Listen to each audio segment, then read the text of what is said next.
자, 23장은 이제 공회에서 증거하는 이야기입니다. 바울이 이제 공회 앞에 서서 23장입니다. 공회 앞에 서서 나는 양심을 따라 하나님을 섬겼노라, 이렇게 이야기를 시작을 했어요. 자, 그랬더니 대제사장 아나니아가 옆에 있는 사람 보고 저놈 입을 쳐, 이렇게 말을 했단 말이에요.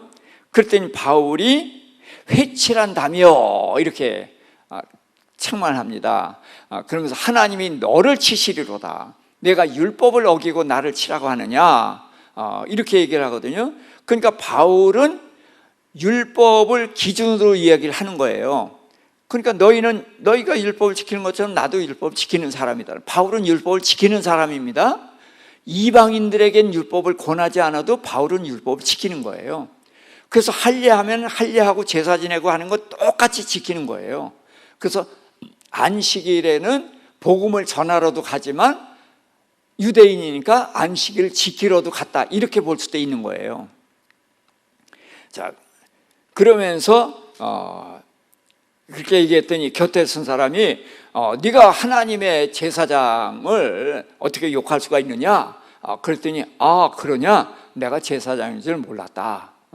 그러면서 기록되었으되 너희의 관리를 비방하지 말라 하였다. 그래서 성경 구절의 말씀을 근거로 내가 관리인 줄 몰랐다, 미안하다, 이렇게 이제 간단하게 끝을 낸 거예요. 자, 그러고서는 거기에 이제 딱 보니까 두 패인 거예요. 하나는 사두개인이고 하나는 바리새인들이에요. 자, 바리새인들은 구별된 사람들이라고 한 거거든요. 자기는 구별됐다. 근데 뭐냐 하면 율법을 중시 여기는 거예요. 그래서 율법을 철저하게 지키기로 결심한 사람들이에요. 그러니까 좋은 거예요, 나쁜 거예요? 좋은 의도예요. 근데 사람은 좋은 의도로 시작했지만 꼭 뒤를 가면은 잘못돼가. 이게 문제인 거예요. 오늘날 우리도 마찬가지예요. 열심히 하는데 나중에 가면은 꼭 문제가 생겨. 이게 교회 안에서도 이런 일이 생깁니다. 그래서 그러지 않기 위해서는 어떻게 해야 되냐? 말씀을 정확히 알아야 된다는 거예요. 비슷하게 알면은 꼭 문제가 생기는 거예요. 자, 그래서 이제 바리새인들이 있고, 그러니까 그들은 율법이 열심인 사람이고, 또 그들은 부활도 믿고 천사도 믿고 영도 믿어요. 근데 사두개인은 어떤 사람이냐 하면은 그 당시에 정치적인 지도자예요. 그런데 여기에는 대제사장들이 포함되어 있어요. 그러니까 대제사장들이 옛날에는 한 사람이었잖아요. 근데 이게 백성들이 늘어나니까 한 사람만 가지고 할 수가 없잖아요. 그래서 제사장이 여러 명이 돼갖고 돌아가면서 금년에 제사장 누구, 다음에는 누구, 이제 이렇게 해서 돌아가면서 대제사장도 하는 거예요. 그러니까 대제사장이 많죠.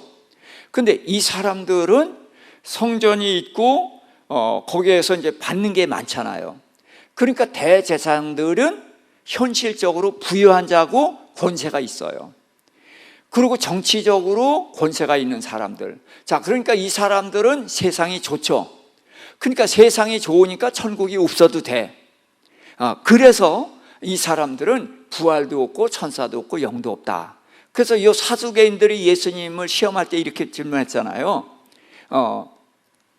자, 7 형제가 있는데 장남이 결혼을 했어. 근데 아이를 못 낳고 죽었어. 그럼 율법에 어떻게 돼요? 둘째가 결혼해주고. 근데 둘째도 또 죽었어. 그러니까 셋째, 넷째 해서 7째까지 결혼했다. 근데 천국에 가면은 누구의 아내가 되겠느냐? 문제가 되죠? 네. 문제가 된단 말이에요. 그러니까 그 얘기는 뭐예요? 천국은 없다는 거예요. 그러니까 자기네들이 주장하는 천국이 없다는 것을 뭘 가지고 증명해요? 성경을 가지고 증명하는 거예요. 이게 이단이 이런 거예요. 이단도 성경을 가지고 증명하는 거예요. 그런데 거기에 뭘 넣었어요? 내 주장을 넣는 거예요. 이게 이단이고, 이게 오늘날 우리도 이거는 절대로 안 해야 되는 거예요.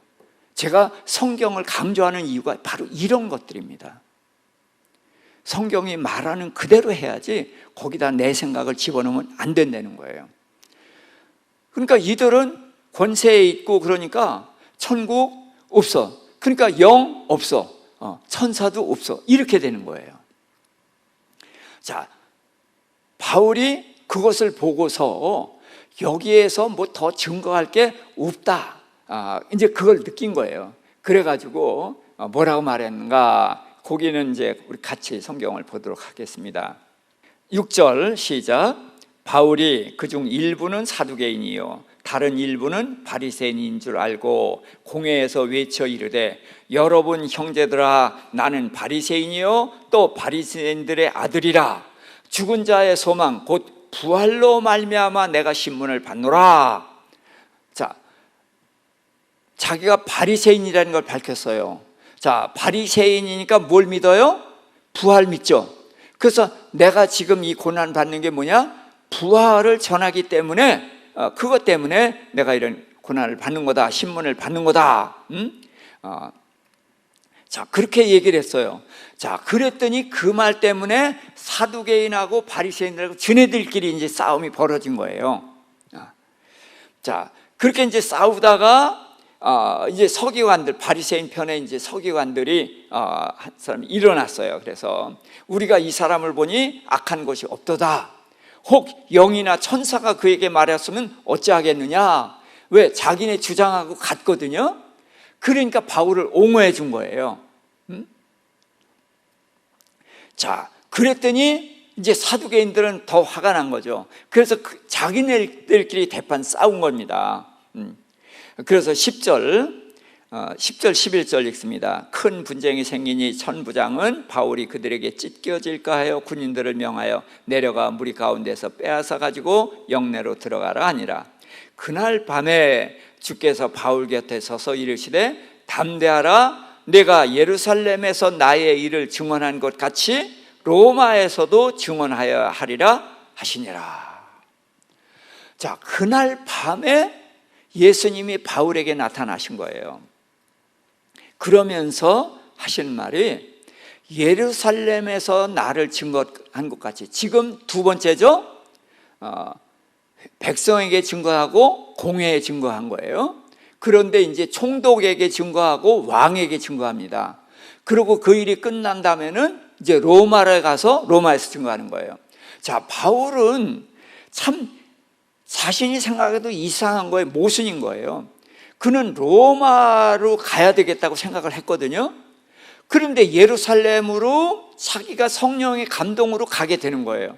그런데 또 성령이 다른 사람을 감동해서 뭐 하라고 해요? 바울이 예루살렘을 묶인다. 자, 그럼 묶이면은 죽을 수 있잖아요. 그럼 로마로 갈 수 있어요, 없어요? 없잖아요. 그런데 로마로 가야 되겠다는 것도 이게 성령께서 주신 감동이라고 보는데, 지금 예루살렘을 가야 되는 것도 이건 강력한 감동이거든요. 그럼 예루살렘을 묶이면 로마는 어떻게 가요? 그런 중에서도 그는 예루살렘에 대한 감동이 크니까 간 거란 말이에요. 그래서 울면서 말리는데도 왜 울면서 말리느냐? 내가 가서 죽는 한이 있어도 간다. 그렇게 얘기했단 말이에요. 그런데 죽으면 로마는 어떻게 해요? 그런 갈등이 있었는데 예수님이 나타나서 이 말씀을 딱 하시니까, 아하, 바울의 이제 일정이 딱 보이는 거예요. 여기에서 예루살렘에서 증언하고 또 마침내 로마까지 간다. 그러니까 바울은 답이 다 나온 거죠. 근데 언제 어떻게 로마를 가느냐 그거 알아요, 몰라요? 몰라요. 예. 여기서 2년 동안이나 갇혀 있으리라는 생각을 못한 거죠. 가겠지 그랬는데 2년 동안이나 묶여 있었거든요. 아무튼 이 말씀을 들은 거예요. 자, 그때 자 12절 13절 날이 새매 유대인들이 당을 지어 맹세하되 바울을 죽이기 전엔 먹지도 아니하고 마시지도 아니하겠다 하고 이같이 동맹한 자가 40여 명이더라. 자, 왜 바울을 죽이겠다고 동맹한 사람들이 생겼을까요? 물론 바울을 죽이겠다고는 전부터 그랬는데 특별히 여기서 갑자기 동맹한 자가 나오고 여기서 그러니까 바울을 죽이기 전에는 먹지도 마시지도 않겠다, 그런 사람들이 40명이 넘게 나왔단 말이죠.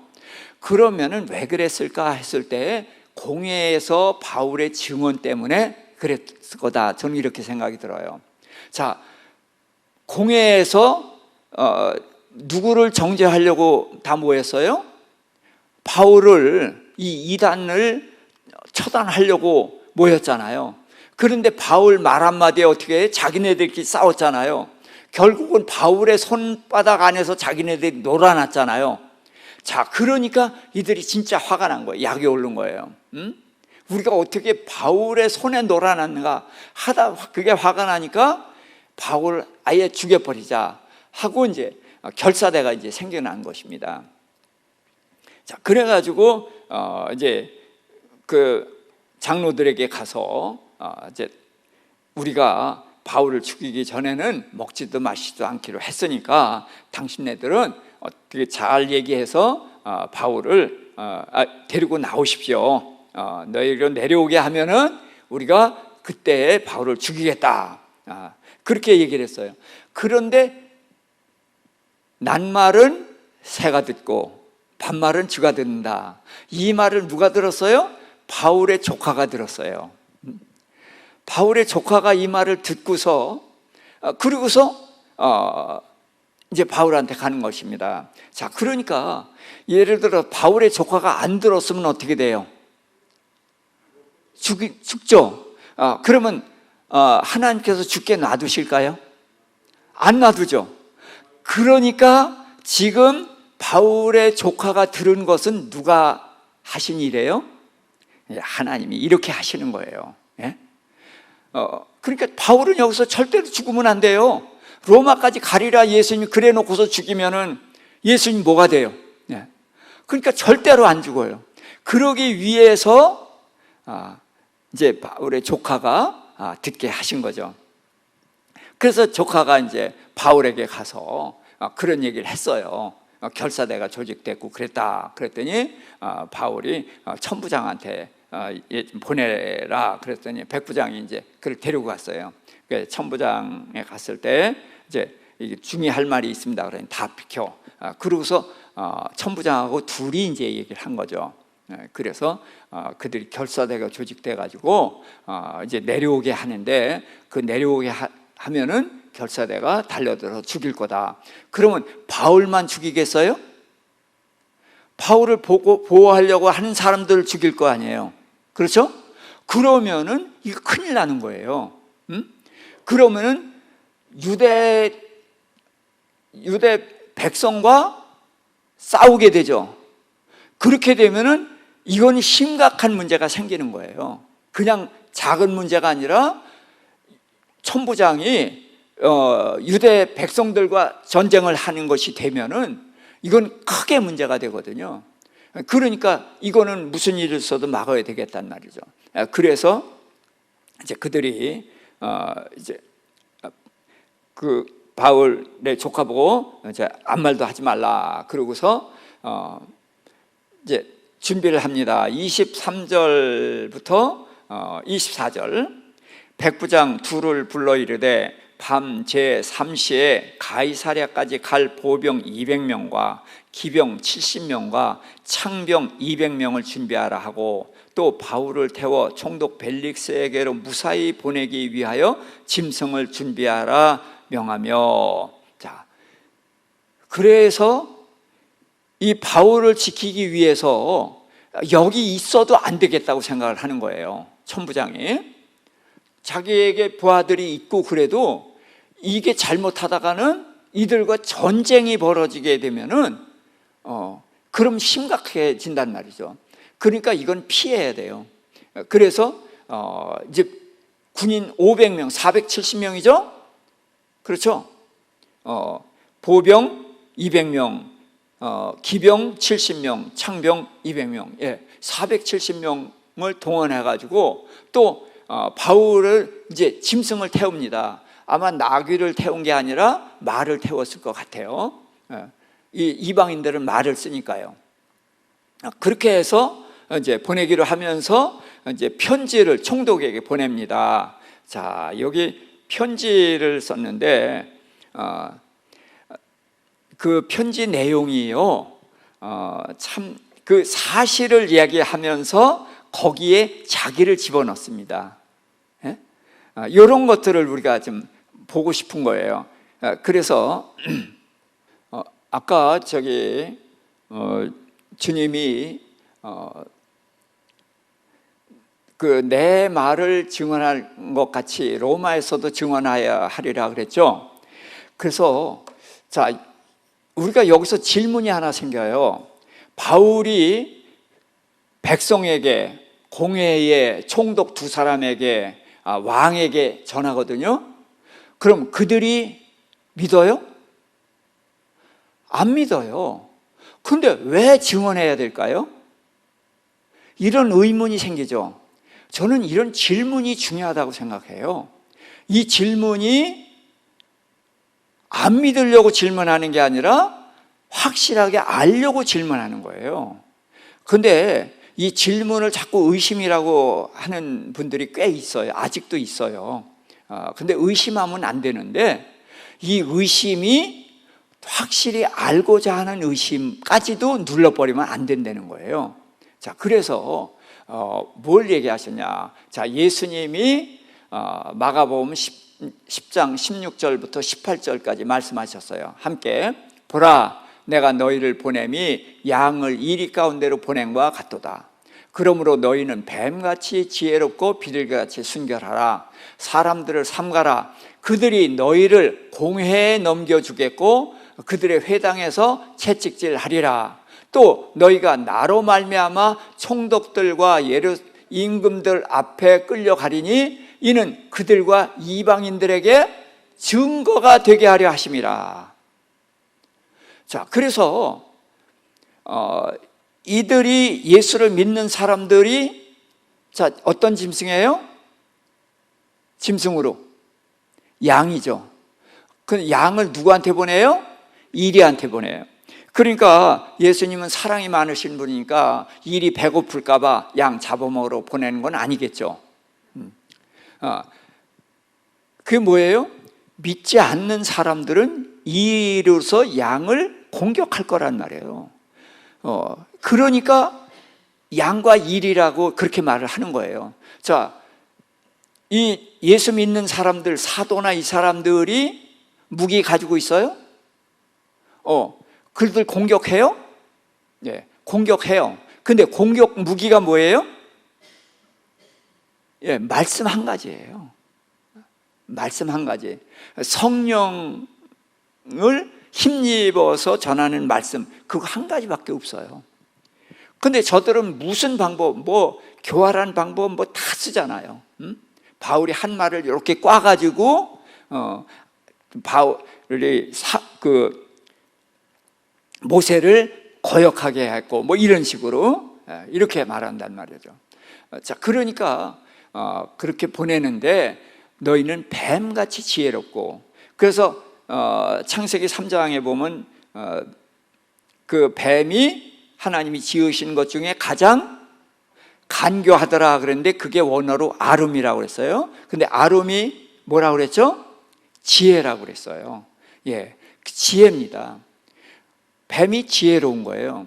그런데 지혜를 어떻게 쓰느냐에 따라서 그게 간교가 되는 거죠. 해치려고 쓰는 게 문제가 되는 거니까. 그래서 뱀같이 지혜롭고 비둘기같이 순결하라. 그래서 뱀의 특성은 지혜로운 것입니다. 지혜로운데 교활한 거죠. 머리를 나쁜 쪽으로만 쓰는 거예요. 그리고 비둘기는 순결하다는 뜻도 있고 또 하나는 어리석다는 의미가 있어요. 성경에서 여자는 무기력하다는 뜻도 있고 어리석다는 뜻도 있습니다. 또 아이들은 순진하다는 의미도 있지만 어리석다는 의미가 있어요. 그래서 성경에서 이런 말을 어떻게 쓰느냐를 우리가 알아야 되거든요. 자, 피도 두 가지예요. 피는 뭐예요? 생명이죠. 생명으로 뭐예요? 우리를 죄에서 씻고 우리에게 영생을 주시는 거예요. 생명을 주시는 거예요. 그게 피예요. 또 하는 피는 뭐예요? 심판을 말한단 말이죠. 그래서 우리는 이런 성경의 용례를 알아야 돼요. 이런 걸 알게 되면 그때그때마다 이게 뭐구나 이런 걸 알거든요. 그래서 여기서는 비둘기를 순결하다고 본 거예요. 그런데 비둘기를 어리석다라고도 보는 것입니다. 자, 그러면서 사람들을 삼가라. 조심해야 되는 게 사람이라는 거예요. 왜? 그들이 너희를 공회에 넘겨주고 또 회당에서 채찍질하리라. 이게 우리가 사도행전 앞부분에서 다 본 거잖아요. 그렇죠? 예.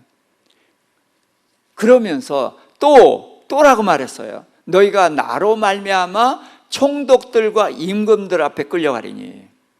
이게 앞에와 다른 거예요. 앞에는 복음을 전하기 위해서 그들 중에서 몇 사람이라도 구원하기 위해서 하는 거예요. 근데 여기 또라는 말 이후에는 구원하기 위해서 아니에요. 이건 뭐냐? 세상 권세. 이게 무슨 나라예요? 누구의 나라? 예, 사탄의 나라. 사탄의 나라에 하나님의 나라가 세워졌다는 것을 선포하는 거예요. 자, 일본이 진주만을 공격했죠. 근데 어떻게 공격했어요? 몰래 공격했죠. 예. 그래서 비겁하다고 하는 거예요. 전쟁은 선전포고를 하는 거거든요. 그래서 예수님이 제자들에게, 특히 사도들에게 이런 그 왕과 총독들에게 복음을 전하라고 하는 것은 뭐예요? 선전포고 하라는 거예요. 하나님의 나라가 임했다. 그럼 그들을 어떻게 해요? 공격하죠. 지금까지 제일 먼저 하나님의 나라가 임했다고 선포한 사람이 누구일까요? 제일 먼저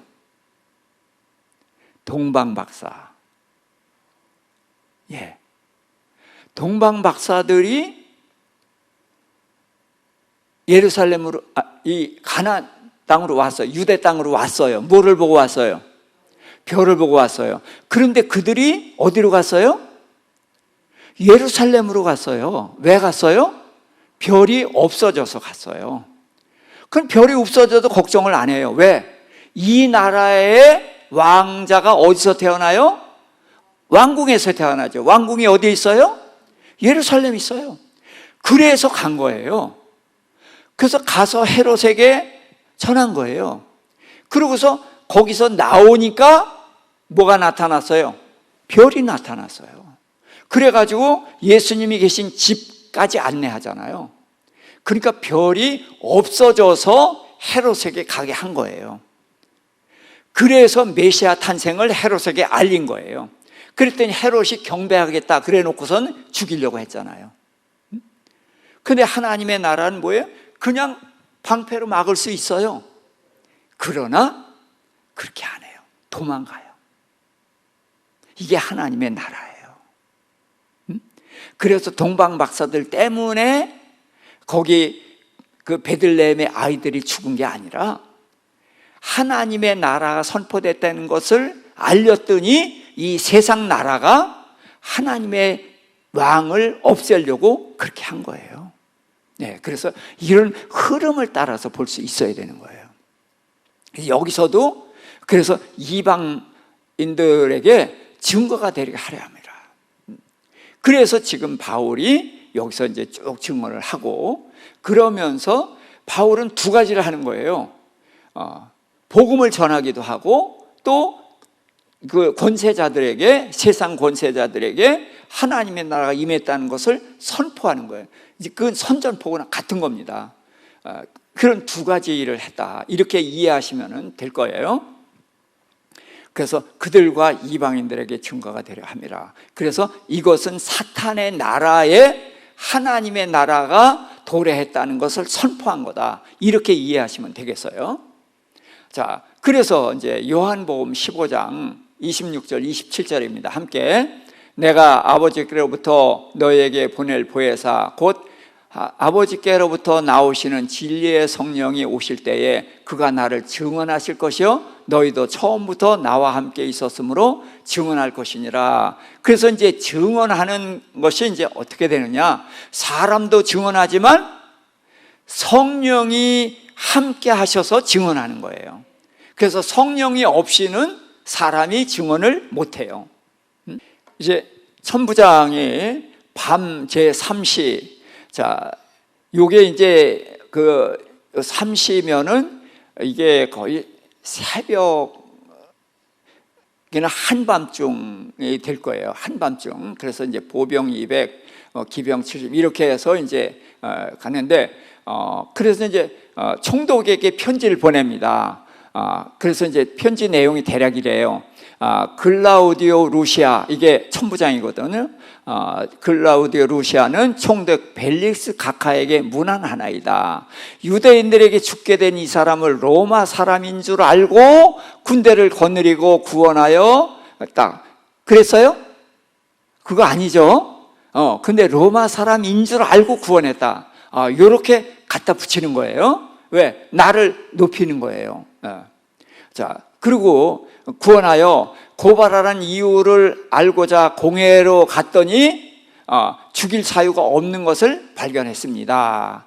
그러나 이 사람을 해하려는 관계가 있다고 누가 일러 주기로 당신께 보내어서 유대인들도 당신께 말하라 하였나이다.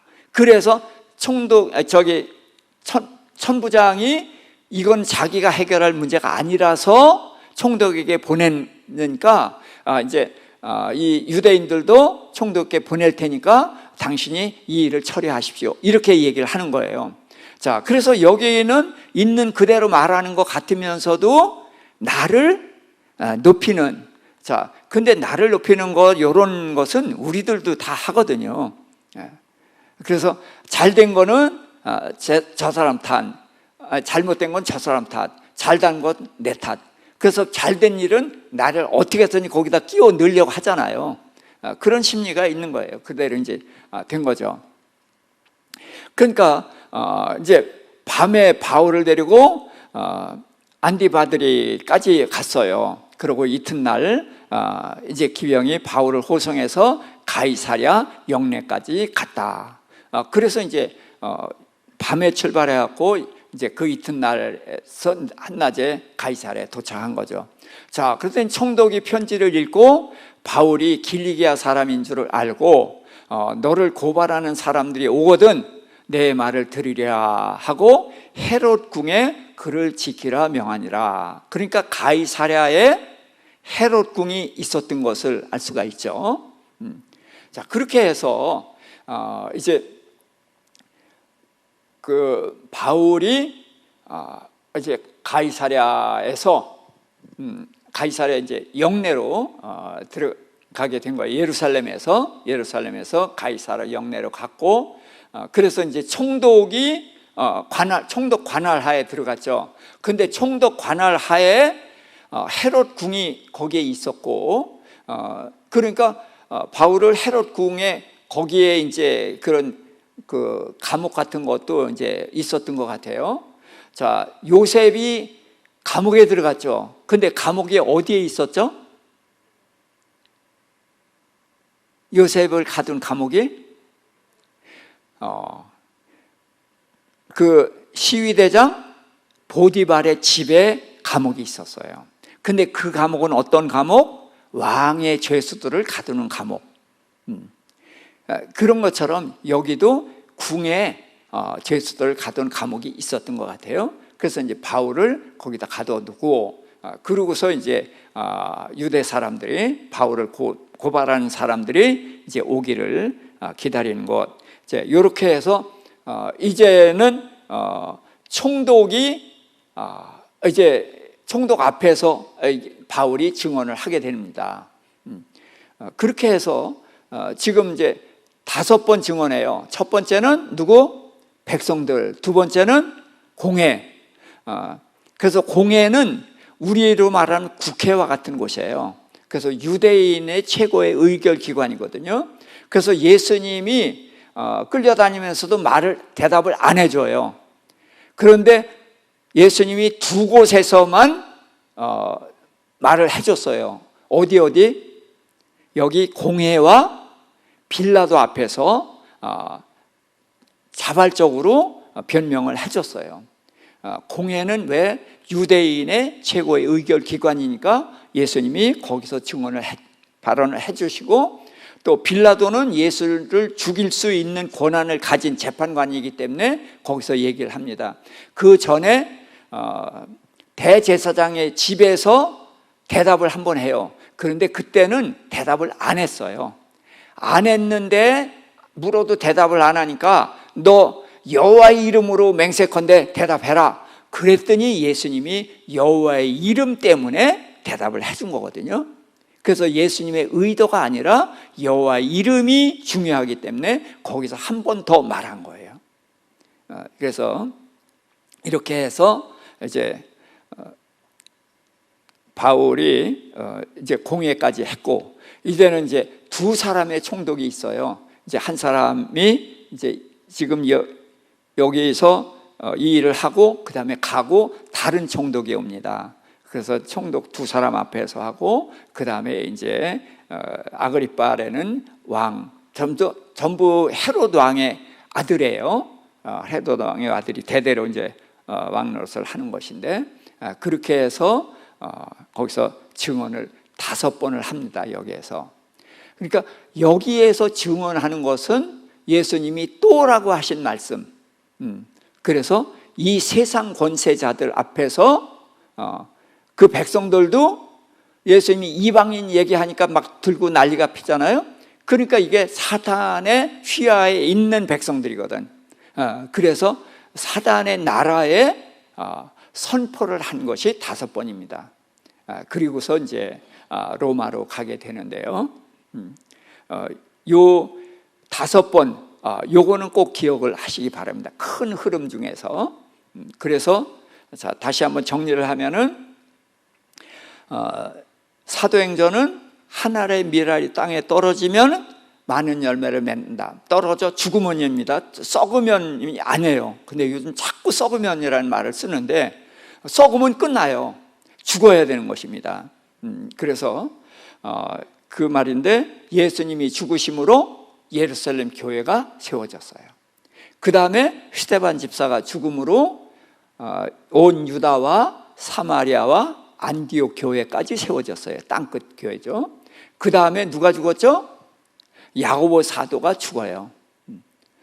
그래서 요한의 형 야고보죠. 야고보 사도가 죽으니까 안디옥 교회에서 두 사람을 따로 세우라. 그래서 바나바와 사울을 따로 세워서 전도 여행을 보내잖아요. 그래서 땅끝까지 1차, 2차, 3차에서 로마까지 전파되게 하신단 말이죠. 그래서 사도행전은 이제 그런 관점에서도 볼 수가 있고요. 그러면서 이들이 이방인들에게 복음 전파되는 것을 얼마나 반대하는지, 그 흐름을 이해하면은 이제 바울 서신을 이해하는데 크게 도움이 된다.